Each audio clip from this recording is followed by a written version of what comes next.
Hello everyone, in today's video हम ये समझने वाले हैं कि क्या मेजर चेंज इंट्रोड्यूस किया गया है अंडर सेक्शन 187 ऑफ भारतीय नागरिक सुरक्षा संहिता, जो कि था सीआरपीसी का सेक्शन 167। अब पहले तो ये जानते हैं कि 187/167 ऑफ सीआरपीसी बात किस बारे में करता था। It talks about procedure when investigation is not completed with in 24 hours. जब भी किसी इंसान को किसी अपराध के लिए गिरफ्तार किया जाता है और गिरफ्तार करने के 24 आवर्स के अंदर अगर इन्वेस्टिगेशन पूरी नहीं हो पाती है, उसको नियरेस्ट जुडिशियल मजिस्ट्रेट के समक्ष प्रस्तुत करना होता है। And after that accused is presented before the magistrate with in 24 hours, उसके बाद क्या होता है उसी की प्रक्रिया के बारे में सेक्शन 187 बात करता है अंडर बीएनएसएस, और सेक्शन 167 सीआरपीसी का बात करता था। अब हम आज के वीडियो में ये समझने वाले हैं कि क्या मेजर चेंज इंट्रोड्यूस किया गया है under this procedure under section 187।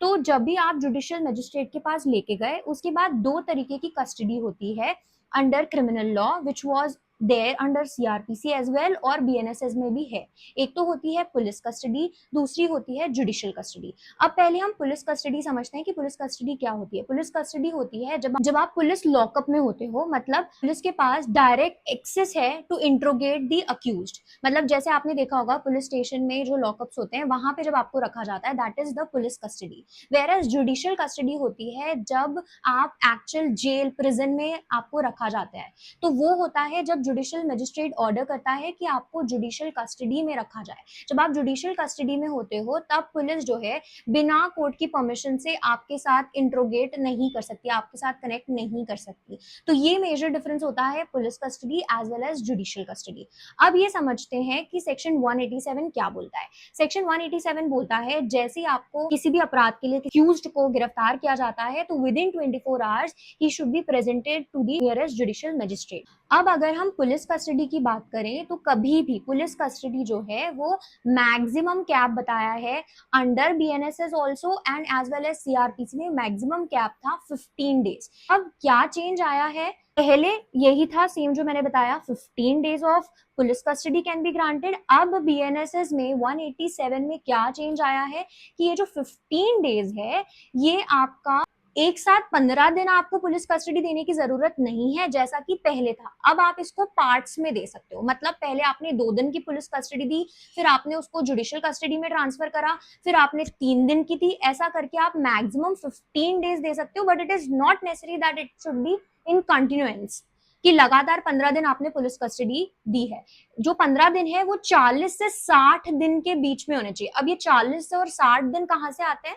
तो इसके लिए हमको ये समझना पड़ेगा कि मैक्सिमम जुडिशियल कस्टडी कितने दिन की होती है। अब जुडिशियल कस्टडी को समझने के लिए कि मैक्सिमम कितने दिन की आप जुडिशियल कस्टडी, कितने दिन आप जेल में किसी भी अक्यूज्ड को रख सकते हो जब उसके बारे में इन्वेस्टिगेशन हो रही है, तो वो है 60 या 90 डेज। अब ये 60 और 90 डेज कहां से आता है? तो यू कैन सी हियर कि कैसे 187 में भी और 167 ऑफ सीआरपीसी में भी, दोनों में ही 60 डेज और 90 डेज का प्रोविजन किया गया था कि अगर कोई भी ऑफेंस है जिसका पनिशमेंट 10 साल से ज्यादा है, ठीक है, जो कि सीरियस ऑफेंस है, तो उसके लिए मैक्सिमम जुडिशियल कस्टडी दी जा सकती है 90 डेज।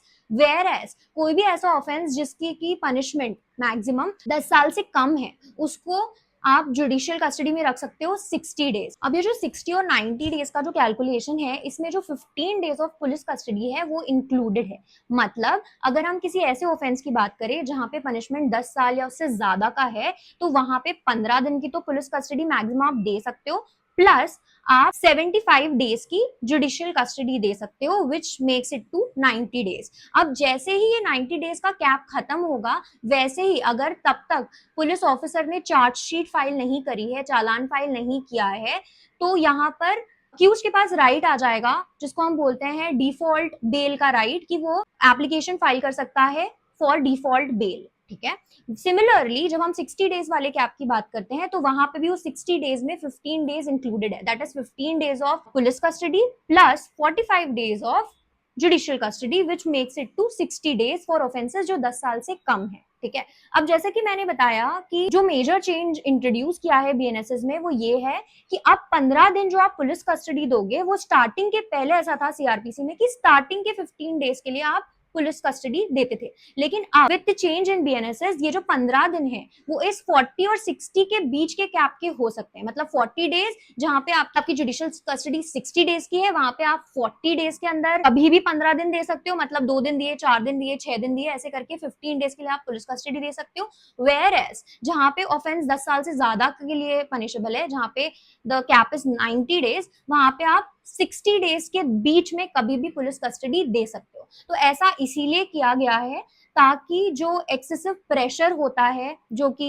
एक्सर्ट किया जाता है अक्यूज के ऊपर पुलिस की तरफ से, जब वो लगातार 15 दिन के लिए अगर पुलिस कस्टडी में है, से कन्फेस करवा सकता है, तो ताकि वो चीज ना हो, therefore the custody has been divided in 40 और 60 days. That is the major change that has been introduce कि लगातार 15 दिन नहीं देना है, आपको 15 दिन को डिवाइड करके आप दे सकते हो 40 और 60 डेज। पुलिस ऑफिसर जो है वो डिमांड कर सकता है कि कस्टडी चाहिए, पुलिस कस्टडी चाहिए फॉर इंट्रोगेशन और investigation. That was the major difference that was introduced. Other than this the major one thing that has been change, जिसके कारण बहुत ज्यादा डिबेट और डिस्कशन हो रहा है, कि जब आप सीआरपीसी का 167 क्लॉज 2 का क्लॉज ए देखते हो तो वहां पे आपको ये टर्मिनोलॉजी दिखती है that otherwise than police custody. मतलब आप 15 दिन की पुलिस कस्टडी दोगे, उसके बाद अगर आपको कस्टडी देनी है तो आप पुलिस कस्टडी के अलावा दोगे, मतलब आप जुडिशियल कस्टडी दोगे। ठीक है, that was clear under section 167 CrPC. लेकिन यहाँ पे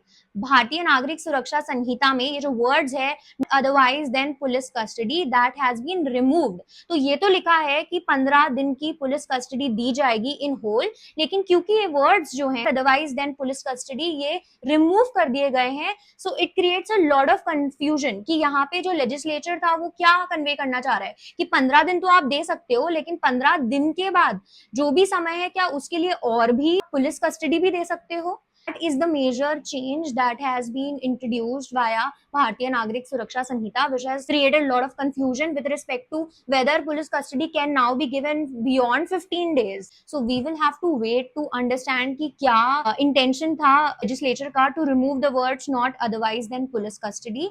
That is the question that is to be answered by the Supreme Court as well as High Court, and we will see the interpretation of Section 187 in recent cases before Supreme Court. So that was it in today's video. Thank you for watching.